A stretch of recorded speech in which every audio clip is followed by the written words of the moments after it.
Euh, Allez, on attaque.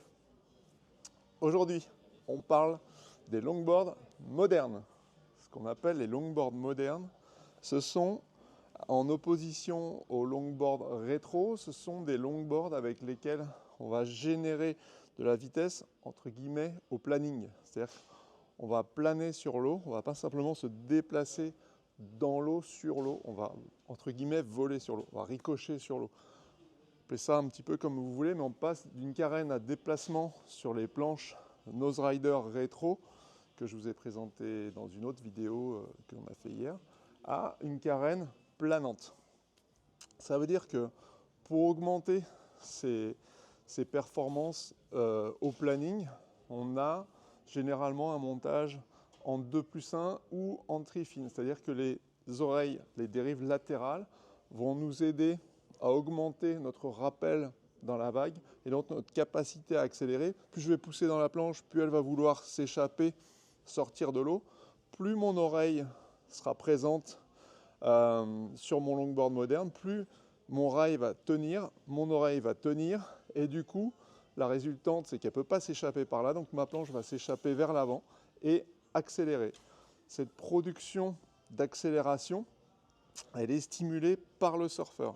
Donc ça, c'est le fonctionnement de départ de toutes les planches qui planent, à commencer par les shortboards. Vous savez, j'accélère, allègement, pression, mais c'est parfaitement entretenu et augmenté par la présence de rails très marqués, donc qui sont capables de capter de l'eau et de générer du planning. À partir du moment où j'ai un rail qui est rond, eh bien, il est plus efficace dans un déplacement dans l'eau, il est beaucoup plus fluide. À partir du moment où j'ai des rails carrés, j'ai une arête nette ici, l'eau s'échappe hyper proprement, ne génère pas de perturbation derrière, perturbation qui est égale à, si elle vient frotter, lécher la planche sur un rail tout rond assez longtemps, à haute vitesse, ça génère un fort ralentissement. Donc sur ces rails, sur ces planches, comme sur des shortboards, on a des rails très marqués à l'arrière, effacés à l'avant, mais pas complètement 50-50 non plus. Et on a surtout un système de dérive qui nous renvoie. À chaque fois que je viens pousser dans ma planche, je suis renvoyé à l'intérieur de ma courbe. J'ai un appui qui convertit mon appui et convertit en accélération. Ça, c'est le principe. C'est ce qui différencie les longboards rétro des longboards modernes. Ensuite, il y a 1 milliard de variables possibles, la portance aux noses, le rocker, qui vont être, comment dirais-je, graduées en fonction du programme de chaque planche. Si on en revient à l'origine de ces planches-là, on peut remonter dans les années 80. Dans les années 80, je schématise beaucoup, il n'y avait entre guillemets que des shortboards assez volumineux. Années 90, on bascule dans un autre monde. C'est des shortboards très fins, très très maigres. Et là, du coup, faire du surf dans les années 80, c'était déjà assez technique, mais les planches étaient quand même relativement épaisses. Je me souviens de mes premières planches, c'était quand même relativement épais. Les planches de mes pères de l'époque étaient elles aussi relativement épaisses, donc pas si difficile d'entrer dans la vague, faire un take-off, ça restait gérable. Années 90, c'est fini, on passe sur des boards qui sont des véritables galettes avec un rocker de ouf. C'est très compliqué de faire du shortboard dans les années 90, c'est très technique. Et du coup, on a en miroir de ces difficultés un avènement du longboard qui va être moderne parce que il est vraiment justement en miroir. On veut garder les sensations d'un shortboard, c'est-à-dire avoir ces accélérations, c'est justement ce renvoi, là, avoir quelque chose qu'on peut pomper, dynamiser, frapper la lèvre, mettre des airs, pas juste glider comme avec un longboard rétro. Et du coup, se développe cette tendance longboard moderne avec des dérives qui passent du single petit à petit vers le tri-fin. Et je me souviens à l'époque, je faisais beaucoup de compétitions dans ce domaine-là du longboard moderne. Je me souviens de gens qui ont vraiment marqué l'histoire. À l'international, c'est des Rusty Keolana, des Bonga Perkins à backdoor avec des boards comme ça, hein, qui sont vraiment dans les mêmes templates. C'est des gens qui étaient capables de trajectoires absolument folles, d'aller dans des vagues vraiment énervées, qui, si je pense à Rusty Keolana qui mettait des 3-6 dans tous les sens, 3-6 par l'arrière, 3-6 par l'avant, il arrivait à surfer goofy régulier. Et plus, entre guillemets, localement, en France, moi j'ai fait des compètes avec des gens qui m'ont vraiment marqué, qui avaient un niveau exceptionnel. Je pense à des gens comme Michel Demont, un Tahitien qui était vraiment, vraiment, vraiment fort. Il trouvait des endroits dans la vague pour s'exprimer qui étaient mais on ne les voyait même pas. Et lui, il sortait des tubes, il sortait des 3. C'est incroyable, vraiment super niveau. Des gens comme Martial Toubois, hyper fort, très très beau drop knee cutback, des très beaux 3-6. Des gens comme Alexis Gazo, si je ne me trompe pas, réunionnais, mec super, avec un flow et des drop knee turns, des roundhouse magnifiques. Plus tard, des Jonathan Larcher, et avant ça, des François-Xavier Morin qui initiaient les choses, et après ça, son fils, Romain Morin, qui était dans le Team Gong, les frères Del Perro. Tous ces gens-là ont amené le longboard moderne à un niveau de performance exceptionnel, absolument phénoménal, avec une palette de manœuvres qui était celle du shortboard au tail, quand on faisait toutes les manœuvres au tail. On avait vraiment un registre de performance qui était comparable à celui du shortboard moderne, récent, plus tout ce qui se passe à l'avant de la planche, donc tous les noses, les pas croisés, plus toutes les attitudes à l'arrière de la planche dites posturales. Un drop knee turn, c'est pas quelque chose qu'on fait tous les 4 minutes en shortboard évidemment.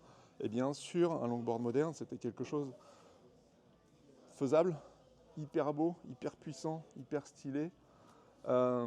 Tous ces personnages qui ont créé l'identité du longboard moderne, déjà je les en remercie parce qu'ils ont vraiment fait rêver des millions, des milliers, des centaines de milliers de gens, je ne sais pas. En tout cas, moi, ils m'ont fait rêver. Ils m'ont accompagné, ou je les ai accompagnés, je ne sais pas dans quel sens le dire, mais moi, ils m'ont fait rêver, ils m'ont inspiré. Et du coup, ces planches que je vous présente dans la gamme des longboards modernes, eh bien, elles retranscrivent à ma manière ce que j'ai gardé de cette culture, de cette époque. Aujourd'hui, le longboard moderne est, comment dirais-je, réduit à son essentiel, ce qui est assez paradoxal, mais à l'époque, fin des années 80, début des années 90, vous aviez donc le longboard un peu tranquille, assez rare, assez décrié, parfois méprisé. Le shortboard de plus en plus violent, de plus en plus radical, magnifique, hyper beau, mais difficile d'accès. Est arrivé là-dedans, plus en force, avec l'élargissement du panel de surfeurs, est arrivée toute la tendance mini-Malibu. Donc là, on est sur des boards un peu plus courtes, template, comme un peu ce qu'on voit ici en longboard moderne, mais cette tendance mini-Malibu. Et si on compare avec aujourd'hui, le mini-Malibu, c'est une fraction de ce que l'on propose en termes de possibilités pour se mettre au surf. Et si on regarde bien, un point de bascule, c'est quand on a commencé à parler de volume dans les planches de surf, ça a pas mal fait prendre conscience, décomplexer. En tout cas, ça a permis d'amener des planches avec des templates très énervés, des templates assez radicaux, les amener dans des volumes et dans des tailles qu'on n'aurait jamais imaginées il y a 20 ans ou il y a 15 ans. Donc, si je résume, aujourd'hui, on peut débuter de 1000 manières dans le surf, alors qu'il y a 90, ça fait ça fait quelques années en arrière, début des années 90, si vous surfiez un spot un peu mou et que vous vouliez avoir un feeling quand même assez progressif, quelque chose bim bam boum pour essayer de mettre un peu d'écart et tout, shortboard c'était méga chaud, voire pas possible, ou pas très productif. Et du coup vous n'aviez à l'époque que le longboard moderne. Aujourd'hui vous avez plein d'options. Vous avez le mini Malibu qui est arrivé donc juste après. Vous avez toute la tendance des boards plus volumineuses dans la catégorie shortboard. Toutes les boards, les summerboards, toutes ces boards-là ont vraiment amené beaucoup de facilité dans la pratique du surf, beaucoup d'accessibilité, y compris sur des templates très compliqués de base. On a des shortboards qui font 60 litres. C'est le double, plus du double d'un gros shortboard des années 90 en termes de flottabilité. Donc on prend les vagues très facilement, un gros gabarit va y arriver très facilement. Donc accéder au surf sur un shortboard, c'est parfaitement possible aujourd'hui. C'est pas forcément ce qu'on recommande parce que la vitesse de rame n'est pas ouf, mais c'est parfaitement possible. On peut faire ses débuts sur planche de 6, 8, 7 pieds, entre guillemets shortboard. Alors pour beaucoup ça n'en est pas, mais ça en est. Parce que le template est un template de shortboard et son fonctionnement est un fonctionnement de shortboard. Donc du coup, le surf est devenu beaucoup plus accessible et s'ajoute encore à ça aujourd'hui la tendance des mid-length avec des boards initiés par les boards hybrides qui décomplexent à chaque fois et qui permettent d'ouvrir une porte sur des choses qui existaient. Hein.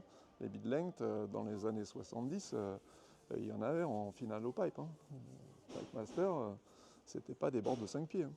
Donc ça existe, c'est simplement remanié, remanipulé, reshapé, adapté à une demande, parce qu'une demande émerge, parce qu'une demande commence à se dire, ouais, en fait un peu de volume, ça marche bien sur plein de spots, parce que il y a 35 ans, on n'était pas nombreux sur les spots, donc il n'y avait pas de bataille pour attraper les vagues.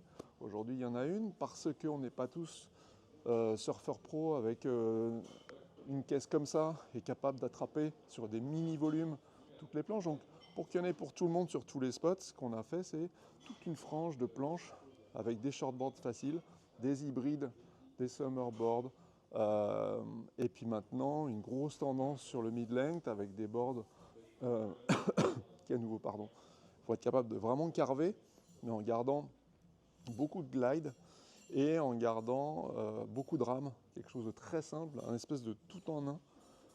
Tout ça pour vous dire que ça a largement éclipsé ces planches et cette tendance de surfer qui consiste à surfer des planches longboard sur lesquelles on se déplace pour aller au nose, pour générer une bascule, pour accélérer, pour simplement kiffer le fait d'être comme ça et de se régaler au nose pendant quelques secondes.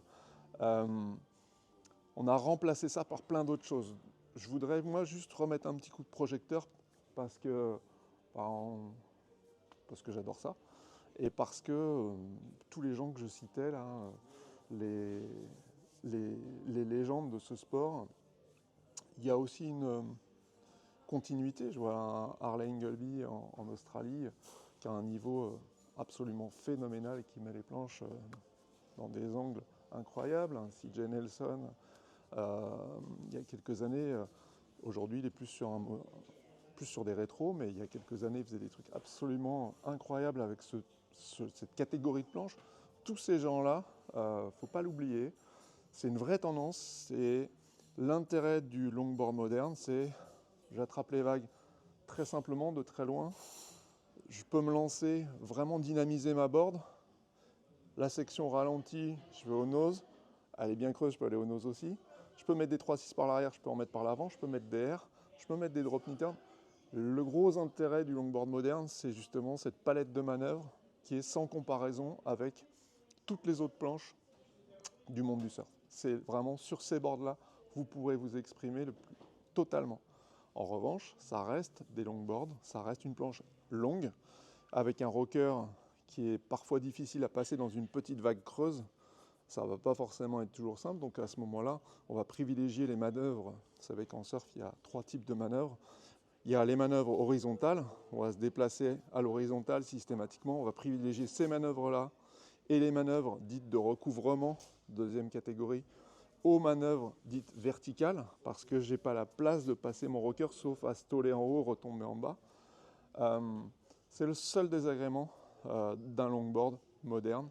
Dans un usage quotidien, c'est vraiment être un peu privé des manœuvres verticales, être un peu coincé dans la verticale. Pour tout le reste, panel de manœuvres incroyable, départ dans la vague hyper tôt, encombrement, gênance, on va dire, proche de zéro, parce que ça reste très dynamique, c'est très léger. Maintenant qu'on a fait le tour du pourquoi, de quand, comment, je pense que c'est assez long, je vous présente les planches. On a, numéro 1, cœur de gamme, la Mood Drive. Mood Drive, tail assez fin, c'était vraiment la board de compète que j'adorais utiliser. C'est un shape sur lequel je travaille depuis plus de 20 ans, que Malo a repris à son compte, entre guillemets. Et donc c'est vraiment la board haute performance, la board dans laquelle on peut tous les jours performer. Ça va marcher tout le temps, dans tout type de vague, ça fonctionne. De cette taille-là à 2 fois, peut-être même 3 fois ma taille, ça fonctionne, ça marche. Le rocker est relativement plat devant, accéléré à l'arrière. Vous voyez que là, sur l'arrière, ma courbe de rocker est assez marquée. Rail très dur sur l'arrière, très effacé, comme sur un shortboard à l'avant, mais pas plus. On n'est pas en 50-50. Une jolie cuillère. Ça, c'est la Mood Drive. Et la Mood Drive, elle adore être montée avec des dérives relativement courtes. Board essentiel dans un quiver de tous les jours, on va dire, parce que ultra efficace dans toutes les conditions.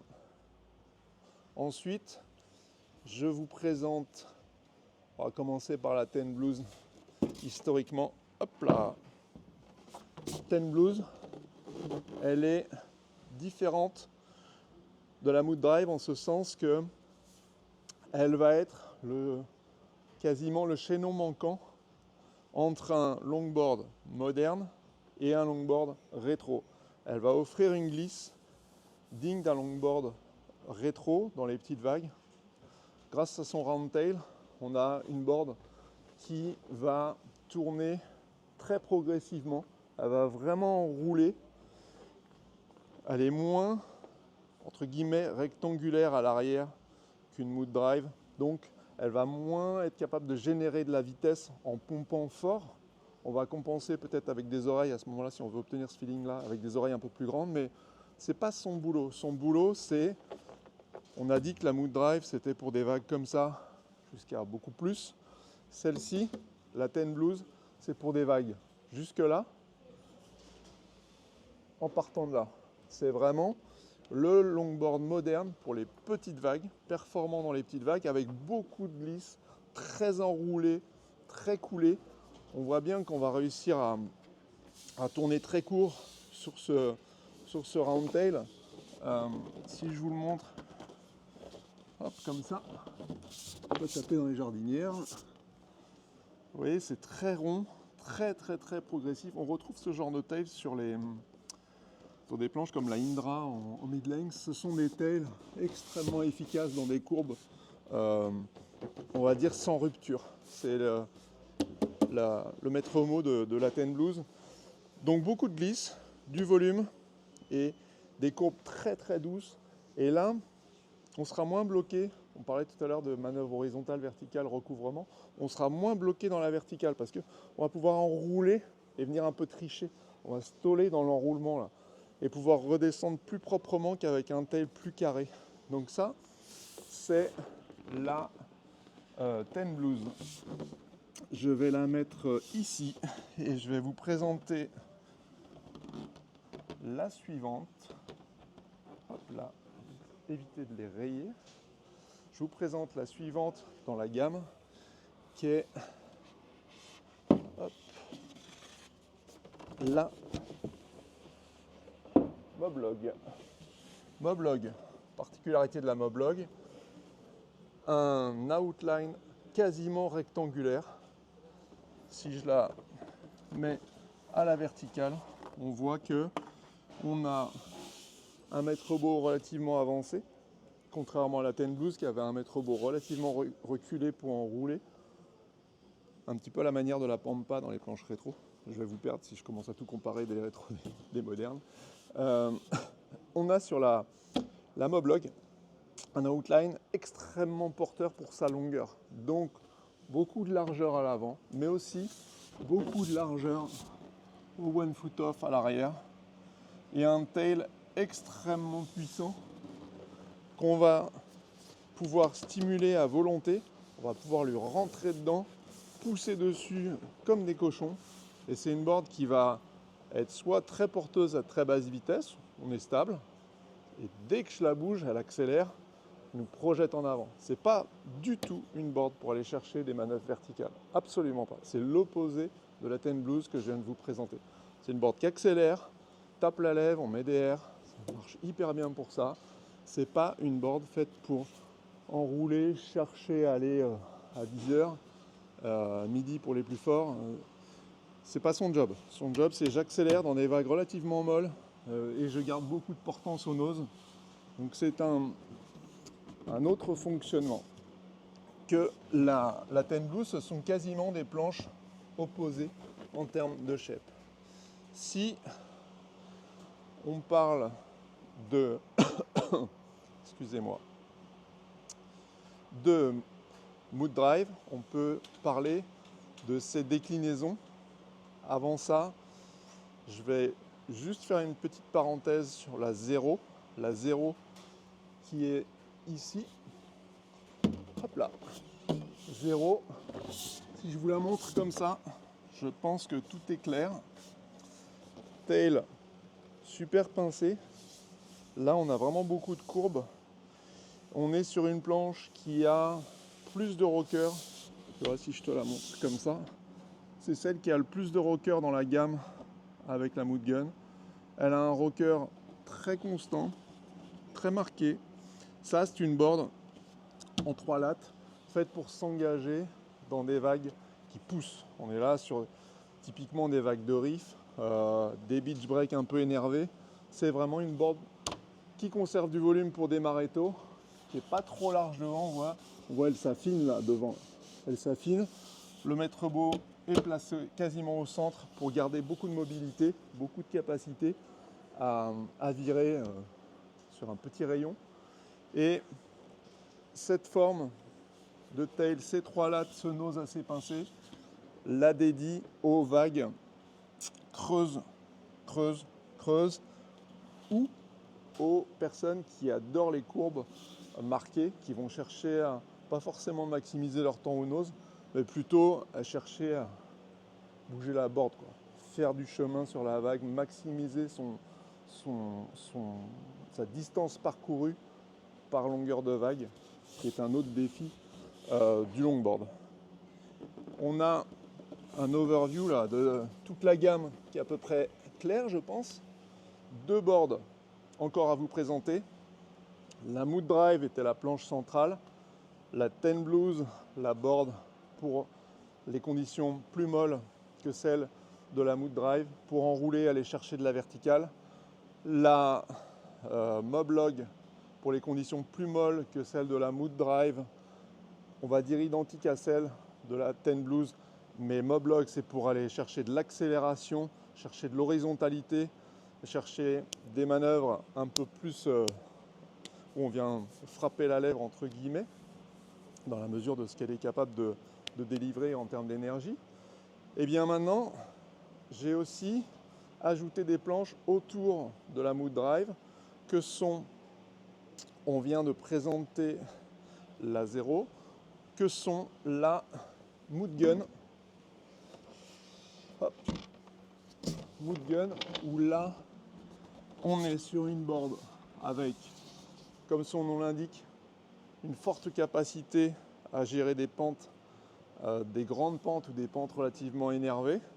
Mood Gun, un rocker entre guillemets assez plat devant et très marqué derrière.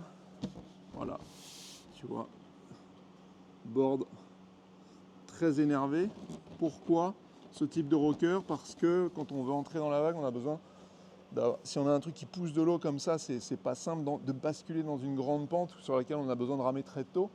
Donc on va plutôt de déplacer la courbe de rocker vers l'arrière et pour garder de la mobilité, avoir quelque chose qui vraiment monte, descend et garder quand même une certaine tension devant pour accélérer, pour mettre des noses, y compris dans des grandes vagues. Donc mood gun, si je regarde le one foot off, c'est très très maigre. Vous voyez, on est très fin, c'est très pincé, mais on est dans un template de mood drive. On est dans des rails de shortboard, on est bien dans du longboard parfaitement moderne, très énervé, qu'un bon surfeur va pouvoir dynamiser fortement. Donc ça, c'est la mood gun. On a enfin, dernière planche, si j'en oublie pas, j'espère que je n'oublie pas de planche, dernière planche de la gamme, on a l'Hyperdrive, qui est la version petite vague, version surtout sur vitesse de la Mood Drive. On est quasiment sur le même outline que la Mood Drive. On a simplement, donc on a la même largeur ici, on a le même positionnement de maître beau qui est légèrement plus haut que le centre de la planche. Donc légèrement plus haut, ça amène pas mal de calage. On a des courbes qui sont bien appuyées, bien propres. On peut vraiment pousser dans la planche. Donc même s'il est un peu généreuse en volume, on va tenir dans des vagues assez énervées, dans des survitesses, dans des pentes un peu fortes. La particularité de l'Hyperdrive, comme son nom le laisse penser, pardon, c'est qu'on a toujours ce même rocker assez plat devant, propre au Mood Drive, qui permettent vraiment d'entrer dans la vague, tenir des noses, d'avoir cette glisse sur toute la portion avant jusqu'ici, qui est très importante. Toute cette section-là est très très très glissante. Et on a la portion arrière qui vraiment fait la maniabilité. Dès qu'on vient mettre le pied derrière, bam, ça se lève, le rocker, toute la planche se libère de l'eau et on vient tourner sur une petite section de rail. Ici, on vient tourner sur cette section-là. Donc, l'Hyperdrive, excusez-moi, j'ai un chat dans la gorge. L'Hyperdrive, c'est la planche, c'est la version sur vitesse, hyper hyperdrive de la Mood Drive.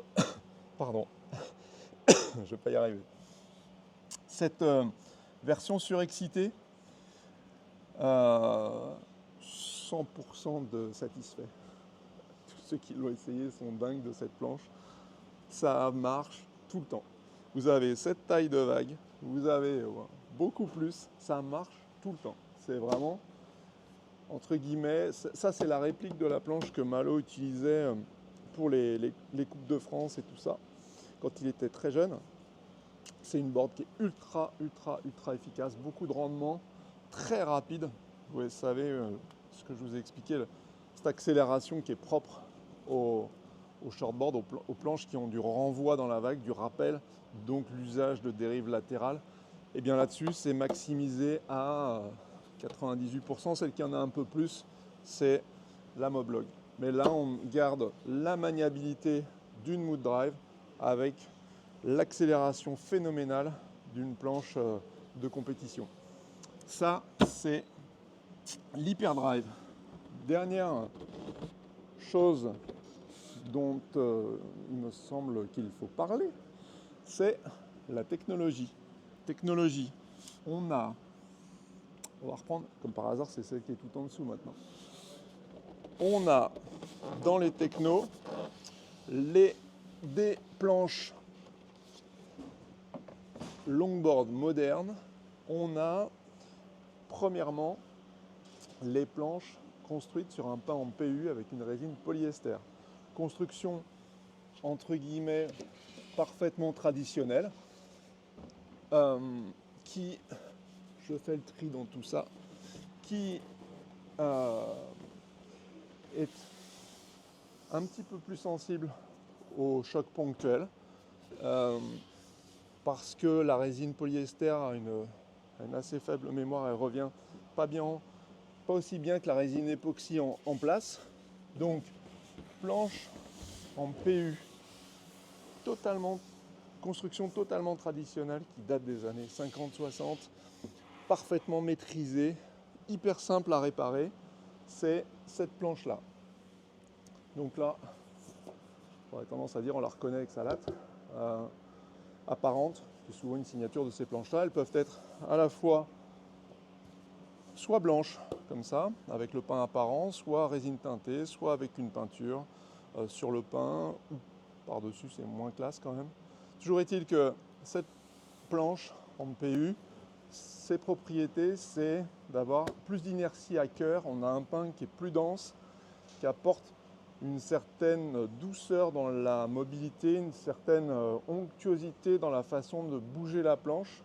Donc cette technologie en PU, elle est, bonjour, elle est super intéressante pour obtenir beaucoup d'onctuosité, une glisse très très progressive et qui est quelque chose qui vient un petit peu assagir les longboards modernes. Du coup, pour les énerver un peu plus, vous savez que chez Gong, on fait beaucoup de choses. Autour de nous, il y a des foils. C'est peut-être pas optimum de présenter des boards de surf un peu traditionnels au milieu de ces choses aussi futuristes. Pour moi, tout est connecté, tout est lié, tout marche ensemble. Chacun fait comme il veut. Il y en a qui font que du surf, d'autres qui font de tout. Chacun fait ce qu'il veut, ça ne me regarde pas. Moi, je propose, toujours est-il qu'en proposant ce genre de pièces, on est obligé de maîtriser eh bien, des technologies de pointe. Technologies de pointe qu'ensuite on vient appliquer à ces planches. Donc, deuxième techno, planche EPS, peint en polystyrène. C'est pas ce que les gens préfèrent entendre, ça fait pas très classe. Pour autant, c'est la réalité, c'est du polystyrène. Avec du coup une stratification en résine époxy qui est beaucoup plus capable de revenir en place qu'une résine polyester, donc moins sensible au choc ponctuel. Vous faites un gros choc, ça ne va pas étoiler, ça ne va pas marquer de la même manière, ça peut faire un enfoncement, mais ça va être beaucoup plus solide que le PU sur un choc ponctuel. En termes de fonctionnement, le pain fait quasiment 10 km3 en moins qu'un pain en PU, donc on a un fonctionnement avec une board qui est plus légère sous les pieds, plus vive, même si dans les strates qu'on met dessus, moi j'ai tendance à mettre systématiquement, à arriver au même poids en fait. Donc si j'ai moins de densité dans mon pain, je vais mettre plus de couches, plus d'épaisseur, des couches plus épaisses sur ma strate. Donc globalement, j'aurai à peu près la même inertie, elle ne va pas se situer au même endroit dans la board, elle ne va pas réagir de la même manière, à là où mon pain va pas m'apporter une dynamique. Pour le même poids, une planche en époxy va m'apporter de la dynamique puisque je vais mettre plus de masse dans ma fibre, qui elle est vraiment le vecteur de la dynamique. Je vais mettre plus de poids dans ma fibre. Je peux aussi avoir plus de latte pour le même poids, donc plus de durabilité. Et je vais donc avoir avec les planches en EPS des planches extrêmement toniques, vivantes, dynamiques. C'est vraiment une techno qui est hyper adaptée à la pratique du longboard moderne. Ensuite, déclinaison en version carbone. Si tu veux bien reculer, regarde, je vais te les montrer, c'est celle-là. On vient d'en parler, je vous les remontre. Tiens, regarde, je vais te montrer celle-ci pour changer. Celle-ci, parce qu'elle a les rails. Celle-là, c'est la board essentielle. Elle a les rails peints. Donc, cette planche, c'est la Mood Drive, à nouveau. Mood Drive que vous retrouvez là en EPS Pro. On est full carbone, même technologie que celle que je viens de vous présenter, c'est-à-dire peint EPS, stratification, latte, stratification en carbone et en époxy, une latte au cœur de la planche, une vis de DEP pour équilibrer la pression sur cette planche-là, des rails peints. C'est pas forcément beaucoup plus léger, encore une fois, c'est pas l'objectif. Donc on a plus de matière, on a plus de camelote là sur les pots de cette planche, sur la strate de cette planche Mood Drive. On a là, le bénéfice, je le sens quand je fais ça, la planche est plus dynamique. On a le bénéfice du carbone, c'est-à-dire qu'on a une planche qui est ultra tonique sur l'eau. Quand je pousse, ça répond tout de suite. C'est instantané. Je suis en bas, je pousse, paf, elle remonte. C'est instantané. Il n'y a pas cette inertie, cette rondeur qu'on trouve dans les planches EPS et encore plus dans les planches en PU. On a là quelque chose d'extrêmement dynamique. Je pense que ça s'entend. La particularité aussi sur un longboard, c'est qu'on se déplace vers l'avant. Quand on se déplace sur l'avant, on peut avoir tendance, vous voyez la planche, elle est en appui là, elle est en appui sur la vague là. Et moi je vais à l'avant, je vais mettre 80 kg devant, 77 très exactement, 0,2 je crois ce matin. Je rigole. En mettant ce poids sur l'avant, mon rocker bouge peut-être d'un centimètre. Un centimètre de rocker, de variation de rocker, c'est gigantesque. Donc, eh bien, avec le carbone, je vais figer la forme de mon chep. Je vais avoir vraiment quelque chose qui va rester parfaitement à la forme souhaitée. Donc quelque chose qui, en termes de sensation, va être constant. Donc je vais avoir des appuis qui vont toujours être les mêmes. Je recule, j'avance sur la board, ma board est toujours identique. C'est la petite différence, c'est pas une différence du simple au triple, encore une fois, hein, mais c'est la petite différence en termes de sensation qui fait beaucoup sur l'eau. Planche qui, évidemment, dans cette technologie, n'a jamais à rester au soleil, même pas 4 minutes. On ne laisse pas des planches noires au soleil. Alors, on ne laisse pas non plus des planches blanches au soleil parce qu'elles s'abîment aussi à chaque fois que vous les laissez en plein soleil ou à la lune. On protège ces planches. Donc, a fortiori les planches en carbone, on ne les laisse pas au soleil. C'est la seule contrainte, c'est d'avoir une housse. On sort de l'eau, on la met dans la housse, terminé. Planche en carbone, il y a encore deux technologies à voir. Il y a la technologie que je vous ai montrée tout à l'heure sur la Ten Blues, qui est la technologie origine pure, où là on voit qu'on est tout en bois. Donc c'est la même technologie que l'EPS de base. C'est globalement la même chose. C'est un pain en EPS, une résine en époxy. Et sur cette planche, j'ai mon pain. Je fais une strate de fibre de verre avec de la résine époxy. Par-dessus, je viens coller mon bois. Et je viens enfermer tout ça dans une bâche à vide. Je tire le vide, comme vous le faites sur les aliments. C'est pas très gracieux, mais c'est un peu le même principe. Et en fait, en enfermant, en ne laissant, c'est comme si, par la bâche à vide, c'est comme si j'appuyais là avec ma main pendant 12 heures sur mon bois pour qu'il vienne bien tourner là. Du coup, pour qu'il vienne bien tourner, il y a un super travail de marqueterie là où on vient vraiment créer des petites entailles pour enlever l'excédent de matière qui, quand on vient tourner, créerait une bosse.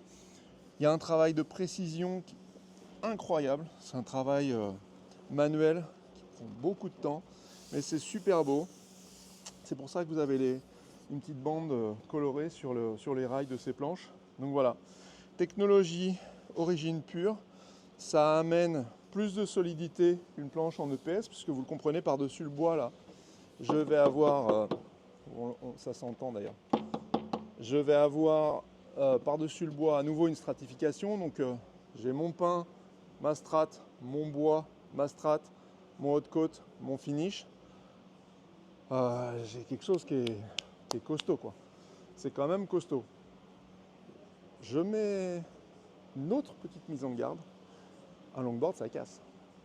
Neuf, pas neuf, vous le mettez en dessous de la lèvre sans problème. Quel qu'il soit, toute marque confondue, peu importe. Un longboard, ça a beaucoup de surface, peu d'épaisseur. Si la lèvre tombe au milieu, une fois, deux fois, peu importe, tôt ou tard c'est la catastrophe. Donc quand vous faites du longboard, vous poussez votre planche quand ça vous arrive sur la tête. Faites super attention qu'il n'y ait personne derrière pour commencer, donc vous ne vous retrouvez pas dans cette situation, quitte à laisser passer les autres, peu importe. Mais quand la lèvre arrive, vous ne mettez pas la planche sous la lèvre. Vous ne faites pas un drop avec le nez qui enfourne en insistant. Dernière façon de le casser, c'est de résister dans des grosses mousses avec le longboard qui est appuyé comme ça, et puis vous résistez pour ne pas vous faire emmener. Ça peut aussi casser. Ça reste très rare, mais ça fait partie de la vie des longboards malheureusement. parce qu'ils sont longs et peu épais, avec beaucoup de surface devant derrière. Donc quand la vague décide d'appuyer dessus, des fois elle gagne. Une vague d'un mètre, c'est une tonne au mètre cube. Donc c'est absolument irrésistible, il n'y a pas de recette miracle. Toutes ces technologies sont des technologies très haut de gamme, très solides. Il y a une latte au milieu, il y a un sandwich, il y a des matériaux nobles dessus. C'est vraiment, vous comprenez pour moi, avec tout ce que je vous raconte, une passion qui est la seule chose que je fais de ma vie. Donc j'essaie quand même de le faire plutôt correctement. On n'est pas là pour faire des milliards, on est là pour faire des passionnés, pour faire des heureux. On est des vendeurs de chocolat, on fait les choses le mieux possible avec notre cœur, avec nos tripes, avec une optimisation qui ne s'est pas faite en 10 minutes, on n'est pas opportuniste. On fait ça depuis les années 80, quoi. Donc il y a vraiment une dedication, on dit en anglais. Il y a vraiment une dévotion à cette passion, à ces sports, au fait d'être dans l'eau. Dernière technologie, donc on fait les choses sérieusement et en responsabilité. La dernière technologie, qui est quasiment la même que celle que je viens de vous présenter, qui est donc la technologie origine pure. On est à nouveau pain EPS, stratification par-dessus le pain, bois, stratification par-dessus le bois, finish. Sauf que deux éléments diffèrent sur cette planche-là. Premier, c'est le travail de marqueterie sur le bois. C'est pas une déco. Je ne sais pas si tu peux regarder, mais c'est vraiment des lames de bois qui sont assemblées parfaitement, collées parfaitement, découpées parfaitement. C'est vraiment super joli. Ce sont des essences de bois. C'est pas de la déco, c'est vraiment du bois. Enfin, moi, je trouve ça absolument magnifique. Autre particularité de la technologie Origine 2.0, Origine c'est le bois et 2.0 c'est le carbone. Sur ces planches-là, un peu à la manière des planches EPS Pro, on trouve une ceinture carbone tout autour de la planche. Cette ceinture carbone agit comme un véritable raidisseur. Vous avez une latte centrale ici, mais vous avez ça. Comprenez que si je mets du carbone à plat sur ma planche, une feuille de carbone comme ça plie assez facilement, même si ça plie beaucoup moins et que ça revient beaucoup plus vite que la fibre de verre, ça plie quand même. À partir du moment où je vais jusqu'au rail et je tourne sur mes rails, ici, essayez de plier un truc comme ça. C'est comme si vous essayez de plier une feuille de plastique ou un tuyau en plastique. Le tuyau va être beaucoup plus rigide. Et bien là, c'est la même chose. Cette ceinture carbone apporte beaucoup plus de tonus à la planche, beaucoup plus de projection, beaucoup plus de réactivité, beaucoup plus de solidité, tout en conservant une technologie qui a une jolie inertie. Encore une fois, cette inertie, elle sert à quelque chose d'essentiel dans le longboard. C'est à partir du moment où, alors sur un longboard moderne, je peux générer de la vitesse en travaillant le tail de ma planche, travaillant ma board, ma trajectoire, en oscillant autour de la trimline avec des up and down, et je viens vraiment pousser dans mes cuisses, je relâche, je pousse dans mes cuisses, je me recomprime. Donc ce travail d'accélération peut être fait au tail sur les longboards. On peut aussi aller au nose pour accélérer, pour venir se mettre en avant de la pente, en avant de la planche, et créer un phénomène de balance vers l'avant. À ce moment-là, avec cette inertie, quand je vais me déplacer, et c'est tout l'art du longboard, on dit souvent qu'un longboard, on va à l'avant pour faire des noses, faire de la posture, générer de la vitesse dans des vagues relativement, dans des sections molles, au centre pour pomper, accélérer, à l'arrière pour tourner. Ça, c'est le principe d'un longboard moderne. C'est pour ça que les décos sont souvent marqués au tir avant.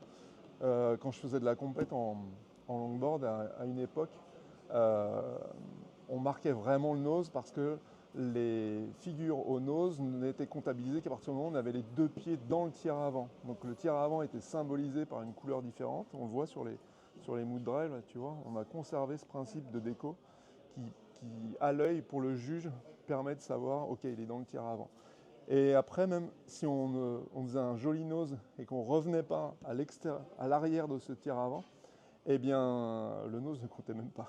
Donc on pouvait faire un nose tout du long de la vague. Si on ne revenait pas ici, ça ne comptait pas. Donc voilà, il y a trois portions intéressantes avec des fonctions différentes dans un longboard moderne. Cette inertie fait que quand je me déplace d'une de ces trois sections à l'autre, c'est pas ma planche qui recule, c'est quand je vais vers l'avant, c'est pas ma planche qui recule, c'est vraiment l'ensemble. J'additionne mon effort vers l'avant, ma dynamique vers l'avant s'additionne à la vitesse de la planche. Du coup, j'accélère quand je vais à l'avant au nose. Et si j'ai une planche qui est trop légère, c'est la planche qui recule. Donc j'enlève de la vitesse. Voilà, cette inertie, elle est aussi intéressante quand je recule, pour ne pas avoir ma planche qui s'envole sous mes pieds et perte de contrôle. Elle est aussi intéressante dans des vagues un peu énervées, elle est intéressante dans le clapot, elle est intéressante dans les vibrations, parce qu'elle les gomme complètement. Donc voilà, il y a un dosage très précis dans toutes ces technologies, du rapport entre le poids, le dynamisme, et donc pour créer une inertie qui soit optimale sur chaque board.